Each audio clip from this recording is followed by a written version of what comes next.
মিথ্যা সমাজে যারা সত্যের দাওয়াত দিতে আসে তাদেরকে বিতাড়িত হতে পারে।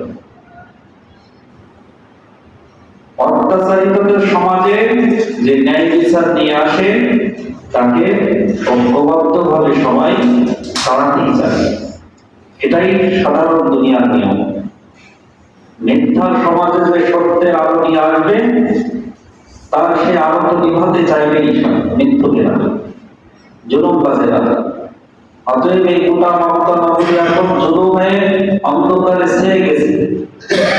এই সময় আপনার কাছে নবুয়তের আলো পত্রিকা এসে গেছে। আপনাকে এই জুলুমবাজেরা, এই জালিমেরা আপনাকে এখানে স্থির থাকতে দেবে, কারণ নবুয়ত একটা দায়িত্ব। এই দায়িত্ব যখন আপনি পালন করতে যাবেন তখন অবশ্যই বাধার সম্মুখীন